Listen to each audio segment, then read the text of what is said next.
사도신경으로 우리의 신앙을 고백하겠습니다. 나는 전능하신 아버지 하나님 천지의 창조주를 믿습니다. 나는 그의 유일하신 아들 우리 주 예수 그리스도를 믿습니다.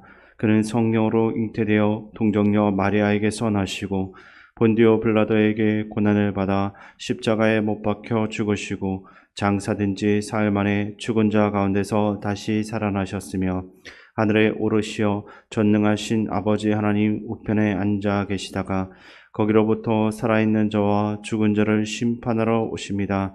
나는 성령을 믿으며 거룩한 공교회와 성도의 교제와 죄를 용서받는 것과 몸의 부활과 영생을 믿습니다. 아멘.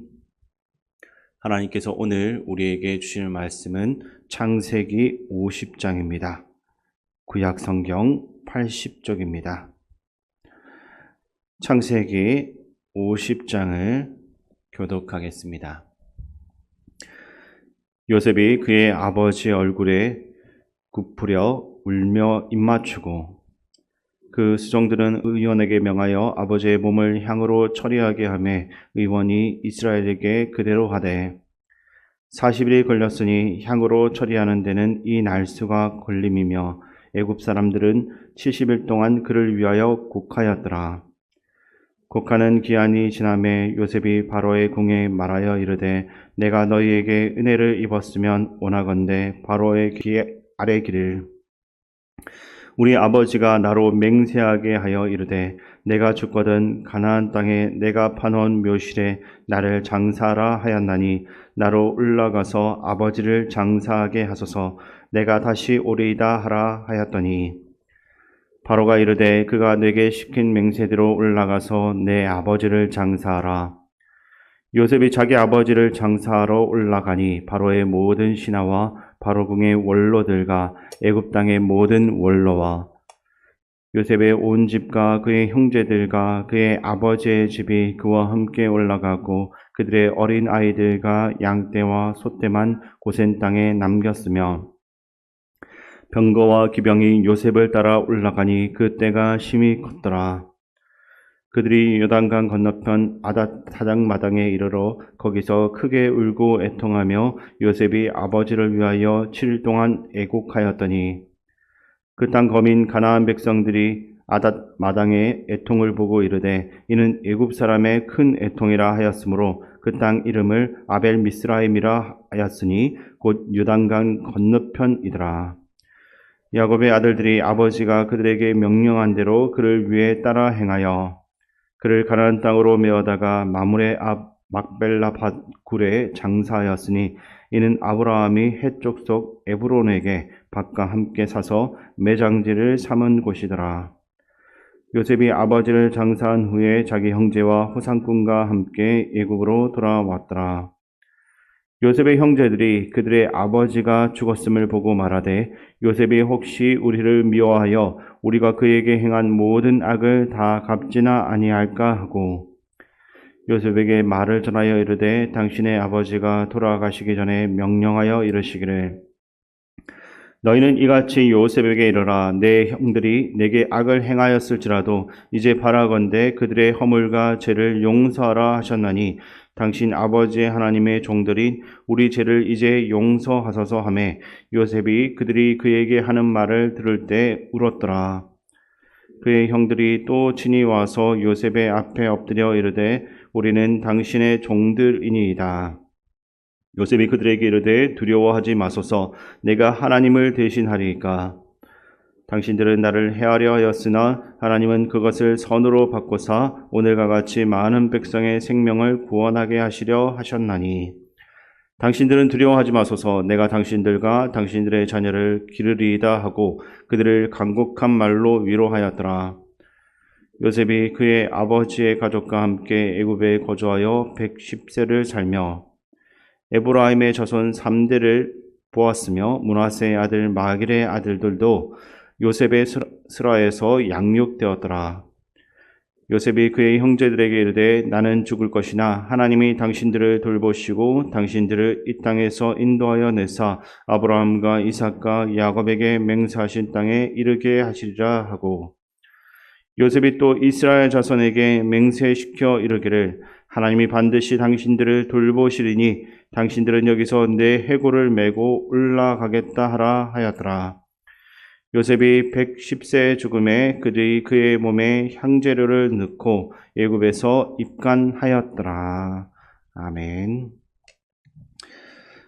야곱의 파란만장한 생애가 막을 내렸고 눈물로 아버지와 작별한 요셉은 장례를 준비합니다.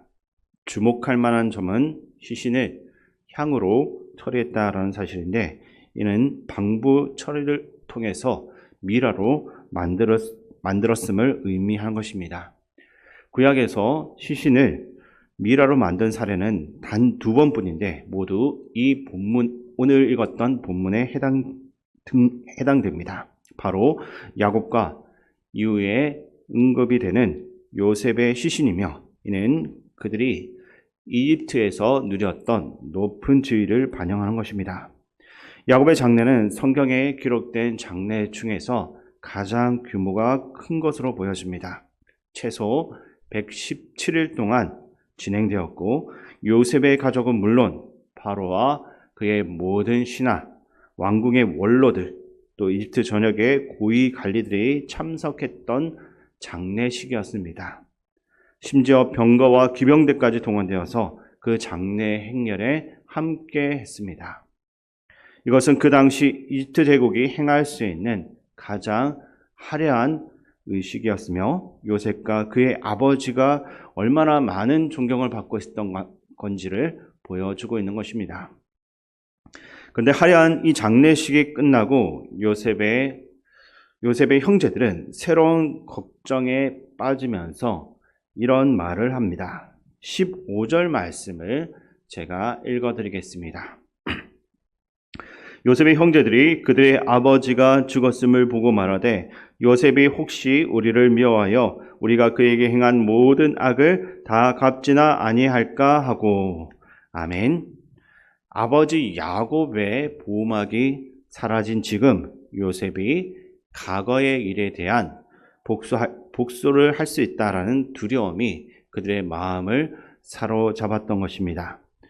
형제들은 요셉에게 직접 나서가지고 말을 못하는 대신에 중재인을 통해서 용서를 구합니다. 형제들이 전하는 말을 들었던 요셉은 눈물을 흘린 것을 우리가 본문을 통해서 확인할 수 있습니다. 그리고 이제는 형들이 요셉에게 찾아와 엎드리면서 다시 한 번 더 부탁을 합니다. 오늘 본문 19절에서 21절까지 말씀을 제가 읽어드리겠습니다. 요셉이 그들에게 이르되 두려워하지 마소서. 내가 하나님을 대신하리까. 당신들은 나를 해하려 하였으나 하나님은 그것을 선으로 바꾸사 오늘과 같이 많은 백성의 생명을 구원하게 하시려 하셨나니 당신들은 두려워하지 마소서. 내가 당신들과 당신들의 자녀를 기르리이다 하고 그들을 간곡한 말로 위로하였더라. 아멘. 사실 인간적인 관점에서 형제들이 과거에 행했던 그 범죄 행위를 용서하는 것은 정말로 어려운 일이었습니다. 아버지까지 돌아가신 지금 요셉은 자신의 권력과 힘을 이용해서 얼마든지 형제들에게 보복을 할 수 있었습니다. 그러나 요셉은 전혀 다른 길을 선택합니다. 요셉은 자신을 찾아온 이 형제들을 안심시키면서 그들과 그들의 자녀들을 돌보겠다라고 진심 어린 위로의 말을 건네고 있습니다. 이것은 형제들이 생각했던, 애정했던 것과는 정반대의 반응인 것입니다. 요셉이 이렇게 행동할 수가 있었던 이유가 무엇이겠습니까? 그것은 요셉은 자신의 삶에서 일어난 그 모든 극적인 사건들이 하나님의 계획의 일부였음을 깨달았기 때문입니다. 많은 사람의 생명을 구원하기 위한 하나님의 섭리를 인식했던 요셉은 그 형제들을 용서할 뿐만 아니라 그들과 그들의 후손들을 내가 보살피겠다라고 약속해 준 것입니다. 요셉 하면 가장 먼저 떠오르는 것이 무엇입니까? 바로 꿈이라고 할 수 있는데, 이 꿈은 단순한 우연이 아니었습니다. 요셉의 꿈은 그가 이집트로 팔려가는 계기가 되었습니다. 이미 요셉을 쉬게 하던 형제들의 미움을 더욱더 크게 키우게 되면서 결과적으로 요셉이 이집트로 가게 되는 결정적인 이유가 된 것입니다. 즉 요셉의 꿈이 그를 이집트로 보낸 것이 아니라 하나님께서 요셉을 이집트로 보내기 위해서 그에게 꿈을 주셨다라고 볼 수 있는 것입니다. 요셉의 성공은 단순히 꿈 때문이 아니라 하나님의 더 큰 계획의 일부였습니다. 누군가가 이집트로 가야만 했고 그 누군가는 바로 요셉이 되었던 것입니다.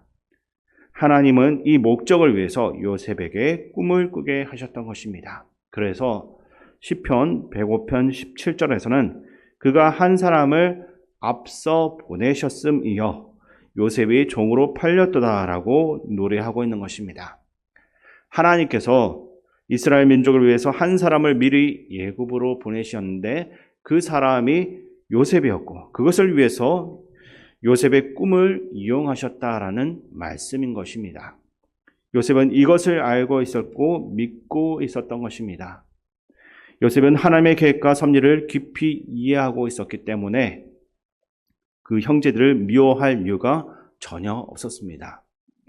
형제들의 행동이 비록 악의적인 악독한 범죄 행위였지만 요셉은 그것이 하나님의 더 큰 계획의 일부였음을 알고 있었기 때문에 그들 모두를 용서할 수가 있었습니다. 그리고 거기에서 더 나아가 용서를 넘어 화해와 화합을 공동체의 화합을 이루어낸 것입니다. 창세기 12장 이후에는 족장들의 이야기가 전개된 것을 우리가 계속해서 보았습니다. 아브라함과 이삭, 야곱, 요셉까지 이어지는 족장의 서사가 계속해서 우리에게 들려져 왔습니다. 그러나 자세히 살펴보면 믿음의 조상인 아브라함의 자손들로부터 시작해서 이삭과 야곱에 이르기까지 그들의 형제들 사이의 관계는 순탄하지만은 않았습니다. 이삭의 아들인 야곱과 에서의 관계도 마찬가지였습니다. 그러나 야곱의 12 아들들은 마침내 진정한 화합을 이루고 하나됨을 이루었습니다. 수많은 갈등과 오랜 시간 동안의 이별에도 불구하고 그들은 모두 모든 분열의 위험을 극복하고 진정한 공동체로 완성된 것입니다. 아브라함과 이삭, 야곱, 그리고 요셉, 이들의 차이점은 무엇이겠습니까? 그것은 바로 하나님의 계획을 인식하고 있느냐의 여부입니다. 하나님의 섭리를 이해하고 그분의 때를 기다렸던 요셉은 중심을 잃지 않았고 그로 인해서 형제들과의 화합을 이룰 수가 있었던 것입니다. 다른 조상들 같은 경우에는 또 달랐던 것 같습니다. 하나님의 계획을 온전히 이해하지 못하고 기다리지 못했던 아브라함은 이스마엘을 낳았고 결국 이스마엘과 이삭은 분리됩니다. 또 이삭은 자녀들을 편애하다 보니 이로 인해서 야곱과 에서는 별개의 삶을 살게 됩니다. 게다가 야곱은 또 속임수로 장자권을 얻기도 했습니다. 이들 모두는 하나님의 때를 기다리지 못했고 자신의 방식으로 행동했던 것입니다. 반면 요셉은 하나님의 계획과 섭리를 분명히 이해할 수가 있었습니다. 그래서 노예로 팔려가고 감옥에 갇히는 등의 그 고난의 시기에도 자신의 삶을 포기하지 않았습니다.